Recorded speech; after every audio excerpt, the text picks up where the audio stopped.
Hello everyone, खमागणी and welcome to the world of stories. फिर से मैं आप लोगों के सामने एक और नया इंटरेस्टिंग सुपरनैचुरल एक्सपीरियंस लेकर। कई बार कुछ एंटिटीज मतलब जब भी किसी नॉर्मल इंसान को कहीं पर भी कोई भूत वगैरह देखते तो उससे घबरा जाते हैं। कई बार जब लोग पसेस होते हैं, आसपास के लोग समझ नहीं पाते हैं कि क्या हो रहा है क्या नहीं हो रहा है। लेकिन इनमें से मैक्सिमम जो एंटिटीज होती हैं वो प्रताड़ित होती हैं। तो ये प्रताड़ित एंटिटीज होती हैं, ये आपसे इंटरेक्ट करना चाहती हैं अपने मन की बात कहने के लिए कि आखिर उनकी लाइफ का ऐसा कौन सा अधूरा पार्ट रह गया था जिसे वो पूरा करना चाहते हैं। और ऐसी एक एंटिटी का सामना हुआ एक हॉस्टल में रहने वाले कुछ बच्चों के साथ। क्या हुआ क्या नहीं ये जानेंगे हम लोग इस कहानी में। लेकिन कहानी में आगे पढ़ने से पहले अगर आपके पास वैसी कोई रियल सुपरनैचुरल इंटरेस्टिंग स्टोरी है तो आप हमारी इन दी गई आईडीज पर शेयर कर सकते हैं।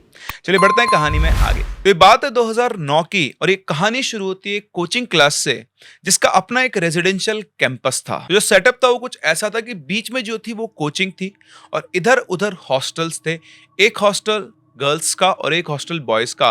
और 11th-12th के क्लास के जो स्टूडेंट्स थे वो यहाँ पर रहा करते थे। लड़कों के अलावा जो बॉयज हॉस्टल था उसमें एक रसोइया और साथ ही साथ उन हॉस्टल्स का जो ओनर था, मतलब बेसिकली जो केयर टेकर आप बोल सकते हो, वो था माधव, उसका नाम था। वो वहां पे रहा करता था। हॉस्टल के आसपास बहुत कम घर थे और हॉस्टल से लगकर एक पुराना सा बंगला था जहां पर एक बूढ़ा आदमी अकेला रहा करता था। माधव ने हॉस्टल में रहने वाले लड़कों को साफ साफ कहा हुआ था कि उन्हें उस बंगले की तरफ नहीं जाना है। लेकिन आप जानते हैं 11th-12th क्लास के बच्चे वो कहाँ किसी की मानते हैं। एक दिन ये लोग क्रिकेट खेल रहे थे और क्रिकेट खेलते खेलते इनकी जो बॉल थी वो उस बंगले में चली जाती है। अब इनमें से दो लड़के उस बंगले पर जाते हैं अपनी बॉल ढूंढने। कुछ देर ढूंढने के बाद जो उन दोनों में से एक बच्चा था उसे अपनी वो बॉल एक कंक्रीट के स्लैब पर पड़ी हुई दिखाई देती है। वो वहां जाता है, बॉल उठाता है और बॉल उठाकर जैसे वो घूमता है उसे एक अजीब सी ठंडक का एहसास होता है।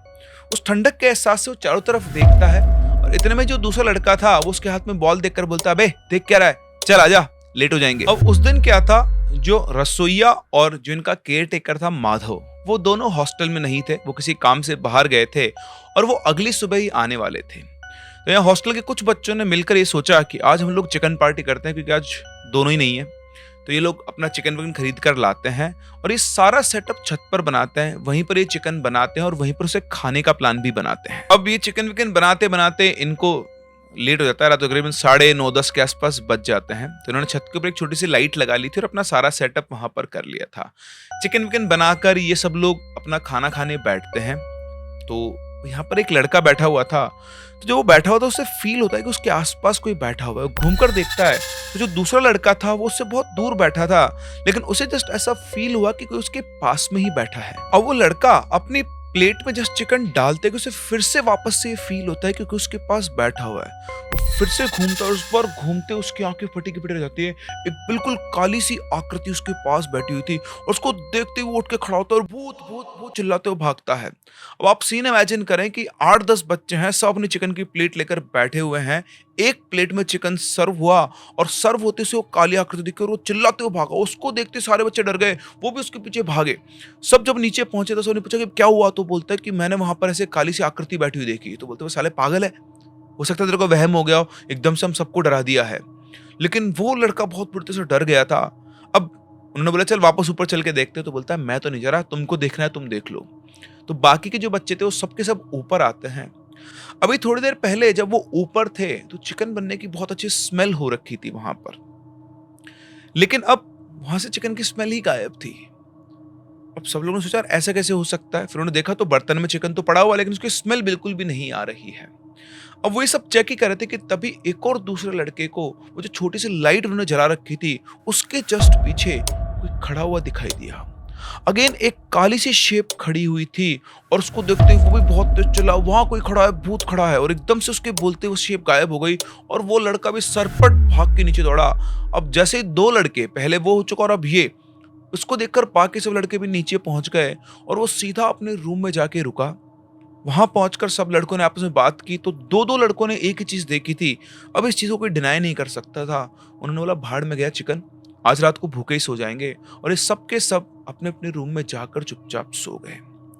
अब सुबह जब ये उठे तो ये चेक करने के लिए कि सुबह कोई था या नहीं, ये वापस से ऊपर गए और वहां जाकर ये देखते हैं कि इनके बर्तन में जो चिकन बना हुआ था उन 8-10 लोगों के लिए, वो सब गायब था। अच्छा, ये जो इंसिडेंट हुआ ना, ये गर्मी की छुट्टियां जस्ट खत्म होने के बाद ही हुआ था। मतलब अभी तक हॉस्टल के सारे लड़के नहीं आए थे, तो जो 8-10 लड़के थे इन्होंने ये सब एक्सपीरियंस किया था। लेकिन 1-2 दिन में सब नॉर्मल हो गया, इनको लगा कि इनका वहम था और ये बात आई गई हो गई। लेकिन इस इंसिडेंट के बाद से हॉस्टल के अंदर लोगों को कई बार एक काली सी आकृति, एक काली शेप घूमती हुई दिखाई दी। कई बार उन्हें अजीब अजीब सी आवाजें, फुसफुसाहट भी सुनाई देती थी। लेकिन किसी ने भी इसको इतना सीरियसली नहीं लिया और ये सब कुछ हॉस्टल के बाहर होता था, हॉस्टल के अंदर नहीं होता था। मतलब कोई रात को अगर हॉस्टल के चारदीवारी के बाहर घूम रहा है तब उसे ऐसा फील होता था। इसी वजह से कई बच्चों ने रात में हॉस्टल से बाहर निकलना भी बंद कर दिया था। अब कुछ दिनों में हॉस्टल के सारे बच्चे वहां पर आ जाते हैं। उनसे कुछ बच्चे थे जिन्हें इस इंसिडेंट के बारे में कोई आइडिया नहीं था, तो ये लोग मेला देखने के लिए गए हुए थे। ऑब्वियसली जो हॉस्टल का जो केयर टेकर था उसे परमिशन लेकर, और रात को लौटते लौटते उन्हें करीबन 9:30 बज गए थे। अब 9:30 बजे के आसपास जब ये स्टूडेंट्स उस पुराने बंगले के सामने से गुजर रहे थे, तो इन्हें अपने पीछे से पायल के चलने की आवाज आती है, इनके साथ साथ कोई चल रहा हो। अभी आवाज सुनकर एक लड़का जब हवेली की तरफ देखता है तो उसे अपने से थोड़े डिस्टेंस पर उनके पैरेलल ही एक लड़की चलती हुई दिखाई देती है। अभी देखते वो लड़का अपने बाकी दोस्तों बोलता है, भाई यार देख, इस बंगले में ये लड़की कौन है। अब जैसे ही बाकी सब लोगों को लड़की दिखती है तो थोड़ा सा बंगले के पास जाने की कोशिश करते हैं देखने के लिए कि ये कौन है। जैसे ये बंगले के पास जाते हैं वैसे ही वो इनके पास आने लगती है, और इतने में ही एक लड़का उसको देखकर बहुत तेज चिल्लाता और वहां से भागना शुरू करता है। अब आप समझे, 7-8 लोगों का ग्रुप है, अगर एक आदमी भी डर के भागना शुरू करता है तो बाकी सब बिना पूछे भागना शुरू करते हैं। वो भी सब उसके पीछे जो भागना शुरू करते हैं और भागते भागते सीधे हॉस्टल की तरफ जाते हैं। अब बात सिर्फ इतनी नहीं थी कि ये भाग रहे थे, उन्होंने पीछे मुड़ के देखा तो वो लड़की भी इन लोगों के पीछे भाग रही थी। इससे वो सब लोग और बुरी तरह से घबरा गए थे और सीधा वो अपने कोचिंग के जो कैंपस होता है उसमें एंटर करते हैं। तो उसमें पहले गर्ल्स हॉस्टल आता था, फिर कोचिंग और फिर बॉयज हॉस्टल। तो भाग रहे थे तो उधर गर्ल्स हॉस्टल में एक लड़की जिसका नाम सोनाली था, वो अपने रूम की बालकनी पे खड़ी होकर फोन पे बात कर रही थी।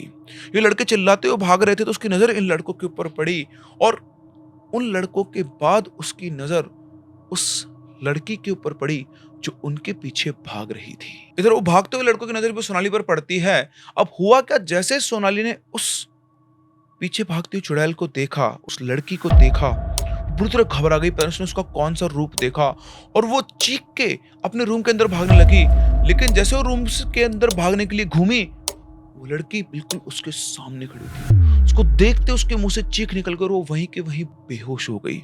उसकी चीख की आवाज सुनकर माधव भागता हुआ बाहर आता है। उस दिन माधव गर्ल्स हॉस्टल के बाहर ही था, और जैसे उसने चीख सुनी वो बाकी लड़कियों को सोनाली के रूम के वहां जाने को बोलता है। वहां जाकर वो बोलती है कि सर ये तो बेहोश हो गई है।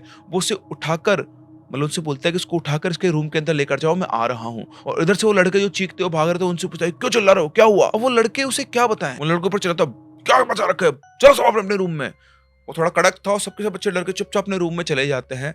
उधर वो सोनाली को जाके संभालता है, उसे होश आता है, उससे पूछता है क्या हुआ, तो वो बताती है कि ऐसे कुछ दिखा। उसने बोला चिंता मत करो, तुम्हारा वहम होगा, तुम थोड़ा आराम से रहो। उसे वो उस रूम से हटाकर दूसरी लड़कियों के रूम में सुलाता है जो शेयरिंग के अंदर रूम थे। यानी एक रूम में वो 3 लड़कियां सोती है। अब जब सुबह होती है तो माधव उन लड़कों के पास पहुंचता है जो रात को चिल्लाते हुए भाग रहे थे, और उनसे आकर पूछता है कि बताओ क्या बात हुई थी, क्यों भाग रहे थे। फिर वो लड़के उसको सारी बात बताते हैं। अब सोनाली ने जो देखा और इन लड़कों ने जो बताया, इन दोनों को कनेक्ट करके वो ये तो समझ जाता है कि बच्चे झूठ नहीं बोल रहे हैं। अब अगले दिन सोनाली को होश आता है, वो बिल्कुल नॉर्मल लग रही थी। बाकी बच्चे और माधव भी उससे नॉर्मली ही बिहेव कर रहे थे। उसे रात करे में कुछ भी याद नहीं था, बस उसका थोड़ा सिर दर्द कर रहा था। माधव ने भी और बाकी लोगों ने भी उससे किसी तरह का कोई डिस्कशन नहीं किया। वो दिन बिल्कुल नॉर्मल गुजरा। अच्छा, सोनाली जो थी वो अपनी एक फ्रेंड के साथ रहा करती थी, मतलब उसके रूम के अंदर रूम शेयरिंग पर था। तो जो लड़की थी वो सोनाली के बिहेवियर से डर गई थी और वो बहाना बनाकर छुट्टी लेकर अपने घर पे चली गई। यानी उस रात सोनाली अपने हॉस्टल के रूम में बिल्कुल अकेली थी। अब सोनाली जब सोने जाती है तो जैसे वो अपने कमरे की लाइट ऑफ करती है, उसे लगता है कि उसके बेड पर पहले से कोई सोया हुआ है। वो जाके वहां की चादर को हटाती है तो वहां पर कोई भी नहीं था। उसे लगा कि उसके मन का वहम है। वापस जाकर सोती है, सोने की कोशिश करती है। उसकी हल्की सी नींद आई थी कि वापस उसकी आंख खुलती है, ऐसी फीलिंग से कि उसके कमरे में कोई है। जैसे आंख खुलती है उसे अपने कमरे के दरवाजे के पास में एक काली सी शेप खड़ी हुई दिखाई देती है। घबराकर लाइट ऑन करती है, जैसे लाइट ऑन करती है वहां पर कुछ भी नहीं था। उसे समझ में नहीं आ रहा था कि क्या चल रहा है।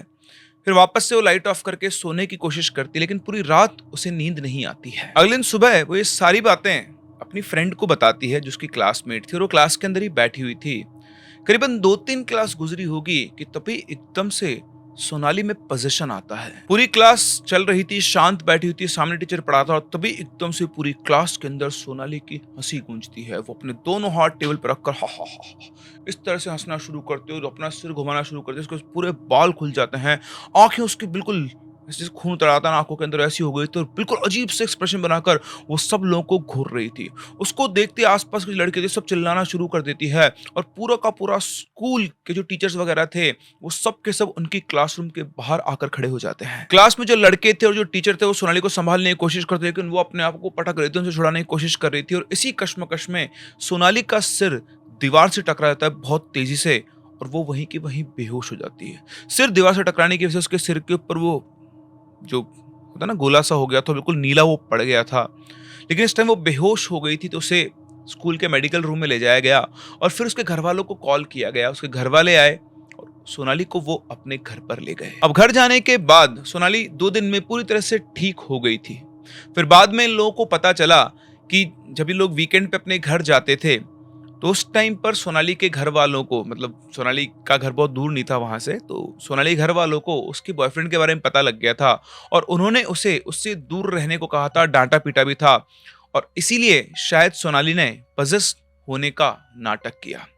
अब ये नाटक था या सच्चाई, ये तो कोई भी नहीं जानता था। लेकिन हाँ, सोनाली की ये सच्चाई पता होने के बाद हॉस्टल के बच्चों ने या स्कूल के बच्चों ने इस चीज को थोड़ा सा कैजुअली लिया कि सोनाली की नौटंकी थी, इससे ज्यादा कुछ भी नहीं था। अब इस इंसिडेंट को करीबन 1 महीना बीत गया। इस 1 महीने के दौरान कभी कभी हॉस्टल में रहने वाले बच्चों को पायल की कोई चल रहा हो, पायल पहन के वैसी आवाज आती थी। कभी कभी उन्हें दूर से किसी के रोने की आवाज आया करती थी। कभी कभी कोई शेप दिख जाना, लेकिन बहुत ज्यादा किसी के साथ कुछ होता नहीं था। लेकिन एक रात की बात है, एक लड़की जिसका नाम था नित्या, वो हॉस्टल में थी और अपने फोन पर बात कर रही थी, और रात के करीबन 9 साढ़े 9 बजे बात करते करते वो अपने हॉस्टल की बिल्डिंग से बाहर निकलकर, जो बाहर गार्डन टाइप का होता है, उसके अंदर घूमते घूमते बात कर रही थी। जब वो बात कर रही थी तो बात करते करते उसे एक अजीब सा सेंसेशन हुआ, जैसे उसके पास कोई खड़ा है। जैसे उसने घूमकर देखा, आसपास कोई नहीं था, लेकिन वो बुरी तरह घबरा गई, और घबराकर वो अपने रूम में जाने के लिए, हॉस्टल में जाने के लिए वापस से चलने लगी। जैसे वो चलने लगी, एकदम से वो फ्रीज हो गई, और वहां पर उसके अंदर आया एक पोजीशन। इसके बाद वो चलकर सीधा अपने रूम में पहुंची। उसके रूम में 2 और लड़कियां रहा करती थी। उनमें से एक लड़की छुट्टी पर अपने घर गई हुई थी, और जो दूसरी लड़की थी वो अपने बेड पर सोई हुई थी। कमरे की लाइट ऑफ थी। नित्या सीधे कमरे के अंदर एंटर करती है, और उस लड़की के बेड के पास जाकर, यानी उसके बेड के ऊपर उसके पैरों के पास जाकर बैठ जाती है। और थोड़ी देर के बाद उस लड़की की आंख खुलती है, किसी के गुनगुनाने की वजह से। उसने आंख खोल के देखा तो नित्या कुछ अजीब तरीके से गुनगुना रही थी, और उसका बैठने का पोस्चर बिल्कुल स्ट्रेट था। थोड़ी घबरा जाती है, पूछती नित्या, लेकिन नित्या की तरफ से कोई जवाब नहीं आता। वो लाइट ऑन करती है और देखती है नित्या की तरफ, तो देखकर वो घबरा जाती है कि जैसे उसने लाइट ऑन की, नित्या उसकी तरफ एक अजीब सी आंखों से देखती है और मुस्कुरा देती है। और जैसे ही नित्या उसकी तरफ मुस्कुराती है, कमरे की लाइट अपने आप फ्लिकर करने लगती है। लड़की बुरी तरह से घबरा जाती है और सीधी बाहर दौड़ती है। कमरे का दरवाजा खुला हुआ था कि नित्या ने वहां से एंट्री ली थी, लेकिन जैसे वो लड़की कमरे के दरवाजे की तरफ भागती, दरवाजा एकदम से अपने आप बंद हो जाता है, और वो दरवाजे को खोलने की कोशिश करती है, लेकिन दरवाजा खुल नहीं रहा था, जैसे किसी फोर्स ने उसको बांध दिया हो। कुंदियां खुली हुई थी, लेकिन दरवाजा नहीं खुल रहा था। वो लड़की बहुत तेज तेज चीख चीख के दरवाजे को पीटना शुरू करती है, और इधर से नित्या उसको देखकर हंसना शुरू करती है। उस लड़की की चीख की आवाज सुनकर सब लोग वहां पर आकर इकट्ठा हो जाते हैं। लड़कियां फटाफट से माधव को बुला के लाती हैं। अब माधव और कुछ लड़के भी वहां पर आते हैं। माधव अपने साथ लड़कों को बुला के लाता है, और देखते हैं कि कमरे के अंदर से बहुत तेज तेज हंसने की आवाज आ रही है, और साथ ही साथ चीखने की आवाज भी आ रही है। और थोड़ी देर के बाद चीखने की आवाज बंद हो गई, सिर्फ और सिर्फ हंसने की आवाज आ रही थी। ये आवाज सुनते हुए वो लोग दरवाजा खोलने की कोशिश कर रहे थे, लेकिन दरवाजा खुल नहीं रहा था। फिर सब लोगों ने मिलकर दम लगाया, और उसके बाद उन्होंने दरवाजा खोला। जैसे दरवाजा खोला, उन्होंने देखा कि जो दूसरी लड़की थी वो कमरे के फर्श पर बेहोश पड़ी हुई है, और नित्या सामने बैठकर हंस रही है और इन सब लोगों की आंखों के सामने सामने नित्या अपने बेड से 2 इंच ऊपर हवा में आ गई।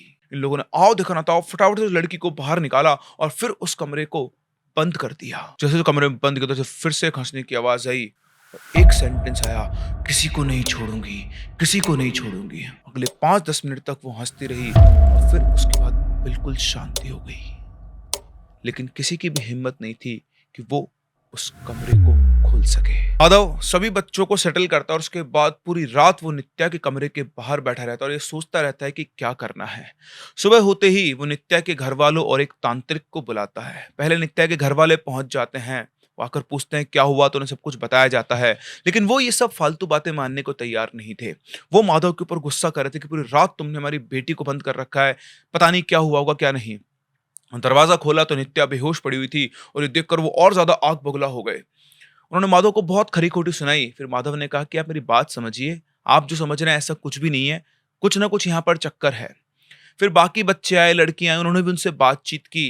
तो उन्होंने ये कहा कि आप बस थोड़ी देर और रुक जाइए, उस तांत्रिक को आने दीजिए ताकि हमें भी तसल्ली हो जाए। समझाने बुझाने के बाद नित्या के घर वाले मानते हैं और वो उस तांत्रिक के आने का वेट करते हैं। अब जब वो तांत्रिक आता है तो उसको माधव सारी बात बताता है। माधव से सारी बातें सुनने के बाद वो जो तांत्रिक था उसके साथ 4 लोग और रहते उसके शिष्य, वो लोग एक कमरे के अंदर बैठते हैं। वहां पर हवन कुंड बनाता है, वो वहां बीच में बैठता है। नित्या को बुलाया जाता है, उसके सामने बिठाया जाता है। बाकी कमरे के चारों कोनों में उसके जो 4 सहायक थे वो भी मंत्र जाप कर रहे थे और थोड़ी देर के अंदर उन मंत्रों के जाप से नित्या के शरीर में वो जो आत्मा थी वो आ जाती है। उसके घर वालों की आंखों के सामने सामने नित्या के शरीर के अंदर अजीब सी हलचल होना शुरू होती है और उसके बाद वो चीखना शुरू करती है। सब देखकर एक बार वो घबरा गए, लेकिन बाकी लोग की बात अब उन्हें सच नजर आ रही थी। उसके शरीर में उस आत्मा के आते ही तांत्रिक उससे पूछने की कोशिश करता है कि वो कौन है और क्या चाहती है, लेकिन वो कोई जवाब नहीं दे रही थी। इसके बाद तांत्रिक अपने और मंत्र पढ़ना शुरू करता है और एकदम से वहां से उठकर भागने की कोशिश करती है। वो छटपटा रही थी, लेकिन शायद उसके मंत्रों की शक्ति की वजह से वो वहीं पर बंधी हुई थी। थोड़ी देर के बाद तांत्रिक उसे सब कुछ बोलने पर मजबूर कर देता है और फिर वो बोलना शुरू करती है नित्या की आवाज में कि उसका नाम सुधा है, वो पास के बंगले में रहने वाले बूढ़े आदमी की बेटी है। तांत्रिक ने उसे पूछा तो तू चाहती क्या है? नित्या फिर हंसती और बोलती है राकेश कहाँ है, मुझे बस राकेश का पता बता दो। तो तांत्रिक बोलता है राकेश?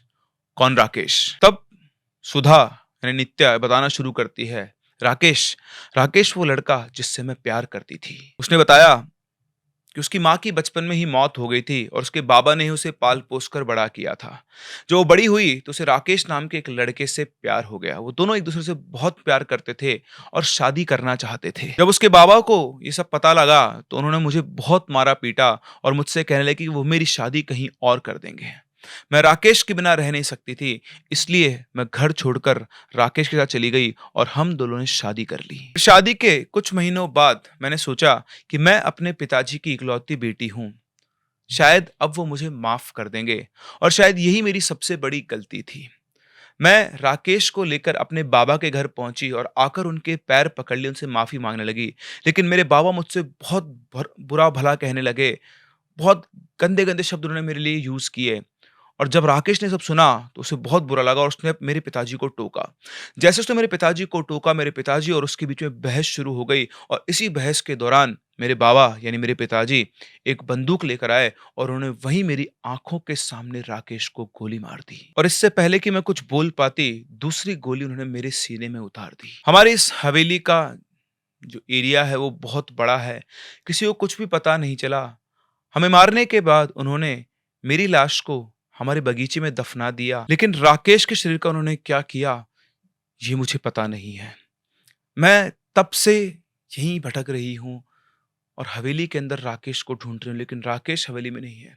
शायद उन्होंने कहीं दूर जाकर राकेश के शरीर के साथ कुछ किया है। हमारे शरीर को दफनाने के बाद वो राज वहीं खत्म हो गया। आसपास के लोगों को लगा कि मैं राकेश के साथ शायद भाग के शादी कर चुकी हूँ, इसलिए मेरे पिता से कभी किसी ने कुछ नहीं पूछा। इसके बाद उसने कहा, वो रोने लग गई और बोलती कि बस मुझे ये बता दो कि राकेश कहाँ है, मुझे राकेश को देखना है, मुझे राकेश को ढूंढना है। उसकी कहानी सुनकर वहाँ जितने भी लोग थे और तांत्रिक खुद भी बहुत दुखी हुआ और उसने कहा कि अगर तुम सच कह रही हो तो तुम ये बताओ कि तुम्हारा शरीर कहाँ पर दफन है। तो उसने बताया कि इस जगह पर जाकर आप लोग खोदना, मुझे आपको मेरी शरीर जो भी बचा है, बॉडी हड्डियाँ, वो मिल जाएगी। तो पुलिस को इन्फॉर्म किया गया, पुलिस को बुलाया गया और जैसा उसने बताया वहाँ पर खड्डा खोदा गया तो वाक़ई में वहाँ पर हड्डियाँ मिली।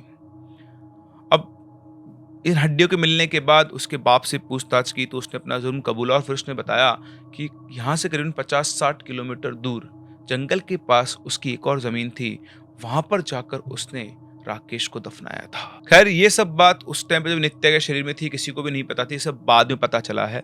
उस टाइम पर तांत्रिक उसको समझाता है, जब पर नहीं मानती तो उसे वो कंट्रोल करके नित्या के शरीर से बाहर निकाल देता है। लेकिन वो उसे अपने पास नहीं रखता है, उसे वो मुक्त कर देता है राकेश को ढूँढने के लिए। सब क्रिया के बाद स्कूल के अंदर मतलब जो कुछ वहाँ पे थी, वहाँ पे 2 दिन का ऑफ कर दिया था और सभी बच्चों को अपने-अपने घर भेज दिया जाता है। इसके बाद माधव उस तांत्रिक से पूरे हॉस्टल को बंधवाता था कि दोबारा वो जो भी कोई एंटिटी है वो हॉस्टल में आ नहीं पाए। हनुमान जी का वहाँ पर हवन करवाया जाता है। इसी के साथ-साथ सुधा के शरीर के जो बचे-कुचे पार्ट मिले थे, पुलिस की नज़रों के सामने उसका अंतिम संस्कार कर दिया जाता है। मगर राकेश के बारे में किसी को कुछ पता नहीं चलता है क्योंकि सुधा का जो बाप था उसे अब वो लोकेशन याद नहीं थी जहां पर उसने राकेश की लाश को दफन किया था। कुछ टाइम के बाद उसकी भी मौत हो जाती है और इस तरह से वो हवेली अब भी खाली पड़ी हुई है और आसपास रहने और गुजरने वाले लोगों को आज भी एहसास होता है कि वहां पर सुधा की आत्मा भटक रही है और वो अपने राकेश को ढूंढ रही है। तो ये थी सुधा की दर्द भरी कहानी जो मरने के बाद भी अपने प्यार को ढूंढ रही है। वैसे एक बात बताइए, अगर आपको उस हवेली में जाने का चांस दिया जाए सुधा से इंटरैक्ट करने, तो क्या आप वहां जाना चाहेंगे? कमेंट सेक्शन में हमें जरूर बताएं। हम लोग मिलते हैं अपनी अगली कहानी में, तब तक के लिए keep loving and keep listening.